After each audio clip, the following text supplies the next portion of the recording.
Hello and welcome back to my RC channel. Today I'm going to do a comparison video of RC flight simulators.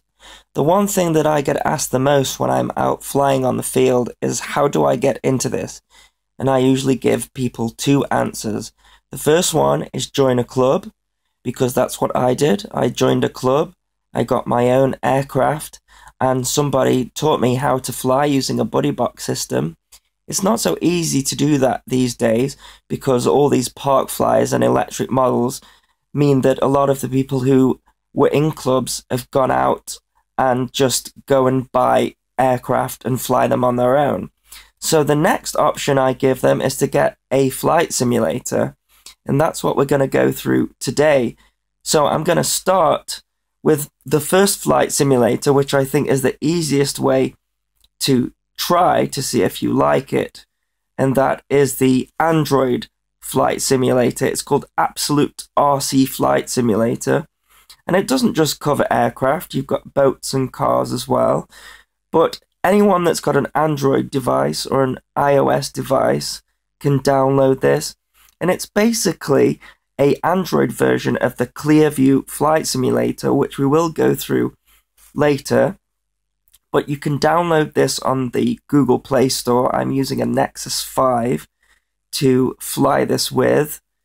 Most people have got either an Android or iOS device, so I always recommend that they go and get this app. Now, it is a free app, but it does have in-app purchases. But I think just to get you started, it comes with this training aircraft here. And so let's get into it and see what you can do. So one thing that I don't like about it is the fact that all the settings reset every time you open the app. Now I fly mode 1, so the first thing I do is change the controller to mode 1. Now I quite like quite a lot of throw on my aircraft, so I change the rate to high. You can change the model, we'll get to that in a bit, and you can change the airfield. I only have the standard airfield loaded, but I have gone ahead and bought all the aircraft for this, so let's go ahead and start. Okay, it gives you some control information here. It tells you the various control inputs, but using mode 1 we have the throttle here on the right, and the aileron, the rudder, and the elevator. I'm just going to turn the volume down a little bit. So yeah, we've got the menu buttons, the reset buttons, the gear on and flaps off, that's for the other aircraft. You've also got a frame rate indicator, currently showing us 58 on here. You've got a mile-an-hour indicator, and then a little screen here which zooms in when you get far away. So let's go for a flight. So the one thing that is different with this than a RC simulator on a PC is you can't really feel the controls. It takes a while to get used to it. It's quite easy to... There we go, we've got a crash already. I don't do well at talking and flying at the same time, so this video could be challenging, but I'm going to press the reset button here. That was an example here of the problems that you get. Sometimes the controls stick, and I was putting an aileron there, and it was putting in rudder on its own. That's purely a case of the touchscreen, really. The limitations of the touchscreen, as I was explaining when that happened. When you've got a transmitter, you can physically feel the sticks, but on a touchscreen you can't feel the sticks, so you have to sort of periodically look at your thumbs or look in the corner of the screen to see that you are touching the control. So let's try that again. Now you do get quite a realistic bounce on this, because when you fly a glow plane, again I've lost the throttle there. It's quite, you can see here, it's quite easy to lose the throttle. But this gives you a good feel on what it's like to fly an RC plane. I wouldn't purely just use this and then go out and buy an RC plane. I don't think that's a good idea, but it definitely gives you a feel for it. And for the more experienced pilots out there, it's kind of cool just to have, really. You know, when you're out and about, if you're ever bored or in a waiting room, like in a doctor's waiting room or any kind of waiting room for the hairdressers, it's kind of cool just to just have a go of it. But yeah, I certainly wouldn't recommend using this and then going out and buying an aircraft. It's really just to sort of show you what kind of controls to expect, and I would recommend buying one of the more advanced simulators that plugs into a PC. But as you can see here, I've spent quite a bit of time on this simulator, and you can fly it. The controls do as they kind of should do. But yeah, I kind of could fly RC planes first, and then I've had to learn how to fly this simulator. It's not exactly the same. Of course, the controls are the same, but the feel on the sticks are completely different and quite unnatural. So I'm going to cut the throttle there and go into a landing. I'm just going to show you some of the different aircraft there. They have recently changed the physics of this, and I'm not a big fan of it. I'll explain why. So I'm going to select the next model, and the first model that I bought on this was this one here. It's called the Montana, should I say. I'm going to select that. Now, this is based on the actual RC model that you can buy called the Fontana, which I have had the privilege of flying, but I guess for legal reasons they had to call it the Montana. Now, this did fly fantastically on this up until recently.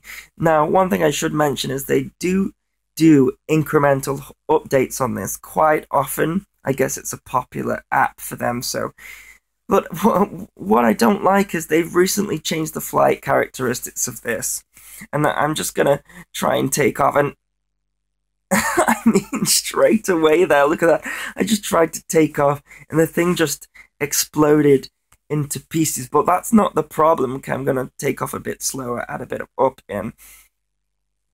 Oh, you see that? Oh, I've got a crash already. I just put in a bit of aileron, and the rudder activated there. It just, yeah, sometimes the touchscreen that you know it's not very good. And let me show you here. So I'm gonna go. I don't know whether my video capture software is messing up with this, because it's not usually this bad. Yeah, what happens is, if on the straight and level here, I'm gonna hands off, and you can see there that on its own, it's sort of look at that, when it crashes, it just explodes. Have you ever seen anything so dramatic as that? Yeah, I definitely think my video capture software is messing with this slightly, but used to be able to do really great 3D maneuvers with this. And as you'll see later, when I test out the PC simulators, you can get some really great 3D flying. You can't really do that with this anymore. They've made it too difficult. And I'm really upset about that, because I had a lot of fun with this, and it did fly like the original Fontana. Maybe they've had to change it, because it literally was that. But you can see here that I'm struggling to get any kind of 3D maneuver out of this. I can fly it around normal, and I can do kind of aerobatic maneuvers, but 3D maneuvers, I mean, the Fontana is a 3D model, and it's just not possible anymore to do 3D with it. So if you're gonna get this simulator, my recommendation would be just to use the free version to get a feel of it.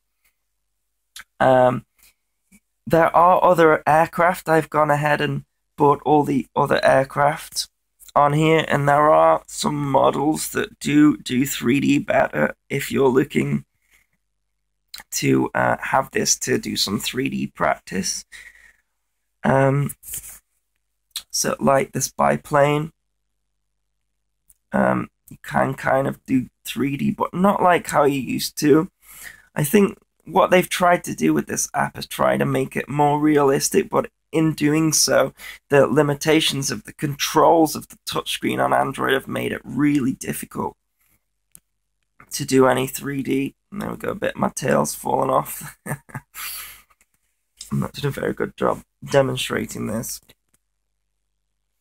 I have had better success at it, but again, really struggling to do 3D with it, whereas before you could get a nice hover, a nice taut roll.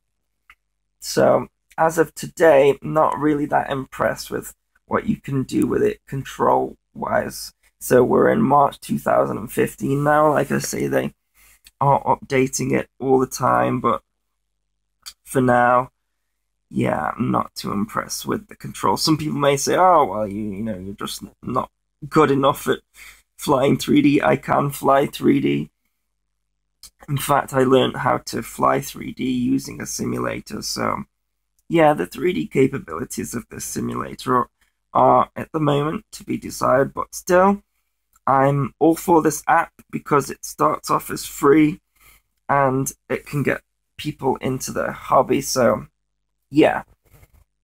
Anyway, that's enough of that. It's enough crashing. Let's do try another model. And of course, on here you can see you've got Hallie's, boats, which is kind of cool to play with. The Hallie, you only get this coaxial helicopter, and there's no quadcopter, so this isn't really a great simulator for doing quadcopters, but a lot of them aren't. Quadcopters are quite a new thing, especially when it comes to simulators. So the most that you've got at the moment is this coaxial helicopter here, but you kind of get a feel for it. I'm not going to go ahead and buy any of the extra helicopters because I wasn't impressed with how the 3D capabilities of the planes were, but you get the gist of it there. It runs really well on the Nexus 5 that I'm using here, but I'll just quickly show you the boats and cars because they're quite fun. It's not really relevant, but you get a really nice quality. I really like the effect of the water, and you've got some like obstacles and stuff that you can jump over. It's quite fun. I've never done an RC boat like in real life, but that's what's the great thing about these simulators. I should say that I did actually learn how to fly RC Hallies purely on a simulator. That's the XTR simulator, which we'll see later.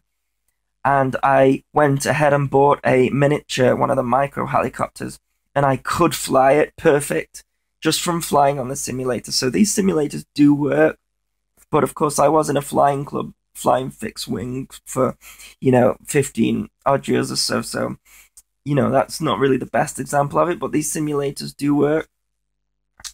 Okay, so I'm just going to show you what you get with the car. I don't know much about RC cars, but the physics of this don't seem quite right. So you can sort of do full throttle and get some really strange physics going on there, but yeah. Now, one thing that you can do with this is you can get kind of an FPV point of view by changing the camera to follow. It's not kind of like a cockpit view, but it gets the view behind the aircraft here. So then the sort of the scenery becomes kind of like it's not 3D, but it kind of keeps the image background. You get like this ground view, so you get kind of like a flight simulator kind of view where it can follow. Now some of the PC flight simulators have that. It's kind of cool. There's no FPV option, but I just wanted to point out that it's kind of cool that it offers that.